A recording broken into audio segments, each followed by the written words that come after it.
All the products we've used over the years, you had to have a pretty good imagination to know if you got anywhere with them. And this here, well, we tried it too, and it's been just absolutely marvellous in drift control, especially in spray seed with Gamoxone. That's been brilliant. You can reduce your water rate and also your droplet size to get good coverage. Yes. With not losing it all in drift. So That's been brilliant.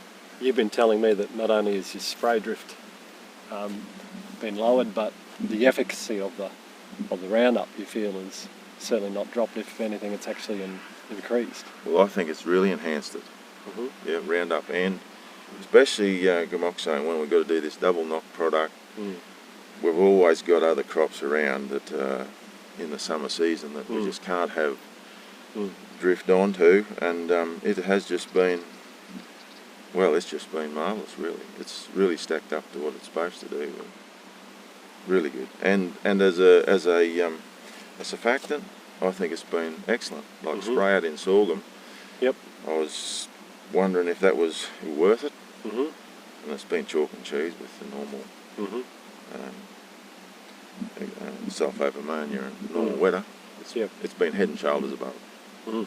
Which I was surprised. Well, in the summertime, we grow a range of summer crops from early corn, cotton and beans, and when you have to spray adjacent to another established crop, even Roundup, you mightn't think you get much damage, but it's there.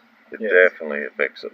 And also spray out if you've got to use a product in like the Gamoxone type product adjacent to a lush grain crop. The drift can be horrific, and you can't pick the wind. You can't alter the wind. You have to spray. If you've planted, you have to spray, and it's just really helps in that situation. Sorghum and young corn. We've had corn little emerging corn that's got 4 or 5 spots of Gamoxone on little first 2 leaves. So that's just no good. Far. And it knocks it around. It really does. And you've found that Dead Shore has really been helping too. It has. You'll get the first couple of rows with a few spots, but after that, it's plain. And that's something we've never been able to achieve before.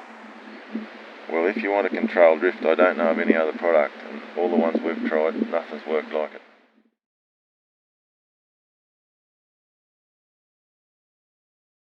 Oh yeah, no, it's when you can see the difference from one tankful to the other, when using it not, it certainly makes a difference, and we've had quite a bit of experience in spraying 2,4-D around our own cotton, and it's just another great tool.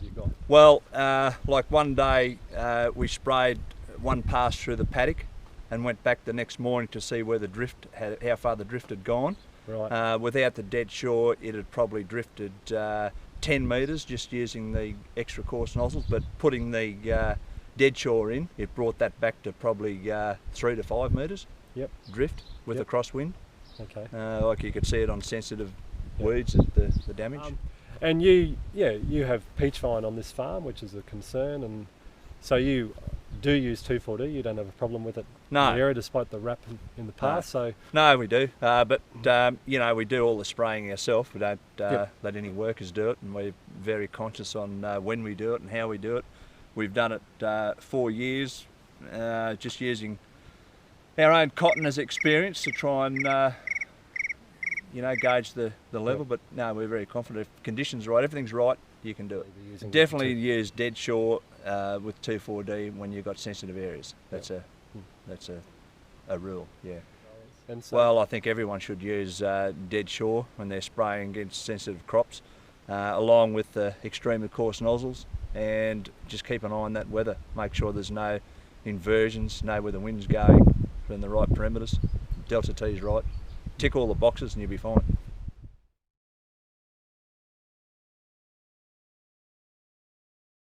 Well, we have 1,000 hectares of dryland farming here.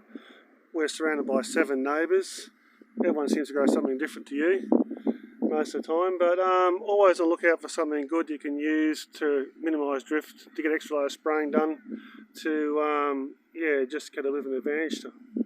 this year's been extremely windy, and it's hard to sort of find the right window to spray something. So, for instance, spraying out sorghum, we had wind from the east all the time, 10 to 15 kilometres an hour, surrounded by mung beans, used a dead shore, perfect. Yeah, just near no drift, it just straight down. It was great. And I also tried it without it, and it just drift gone. So yeah, it does work very well. Yeah, I went back and put the dead shore in a totally different scenario. From drift just wafting across the paddock to just straight down. It was brilliant. Yeah, mainly Roundup and Paraquat's the main one I'm using with you.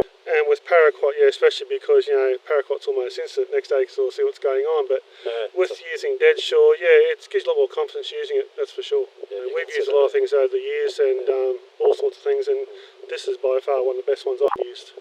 It's no silver bullet, of course, nothing ever is, but it gives you confidence about spraying in not so great conditions.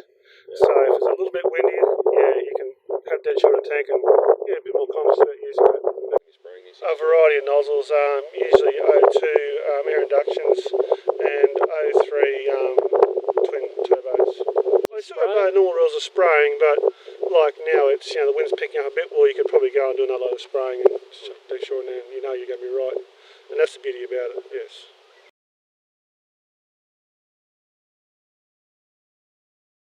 But yeah, we grow everything from chickpeas, mung beans, wheat, corn, cotton, sorghum. It's all, and you've got different crops. You might have 3 crops around one, so you've got to be careful of what you're doing. So.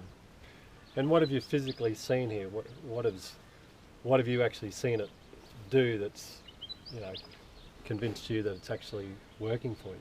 Well, the likes of those sorghum strips down there. I mean, we leave a 50 centimetre gap between our strips, and that's all well and good if the wind's in the right direction.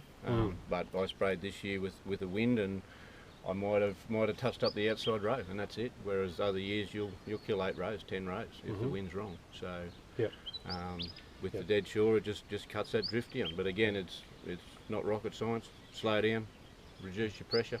Yeah, so droplet size all comes back to that, but it's good stuff. I use a lot of it. Have to. Well, it's all about the bottom line. Roundup, 2,4-D, just everything we use. Star Rain, atrazine on sorghum, stuff like that. If you're spraying a sorghum crop for broadleaf with Star Rain and atrazine, and you've got cotton next door, well, you've got to be careful. So things like that. But yeah, I mean, I live right on the river, so 2,4-D is a big issue. It doesn't matter where you are, it's a big issue, but especially on the rivers. So I've used it instead of sulphate of ammonia and companion, and got the same kill.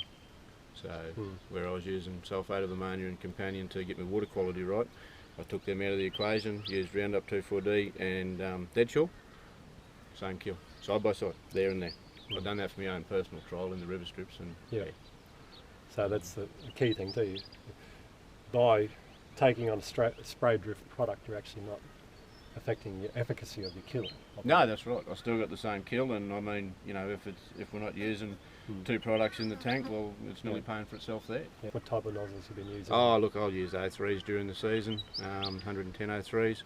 Now I'm back to O2s where I'm spraying small sorghum regrowth and stuff like that, just to get better droplet size. But nearly all our crops are finished now. But I sprayed these mung beans out here the other day with what did we use? Garlon, 2,4-D and Roundup, and I got a cotton crop right next door. Never even touched it. Look, give it a go, you'll like it. You can't go wrong.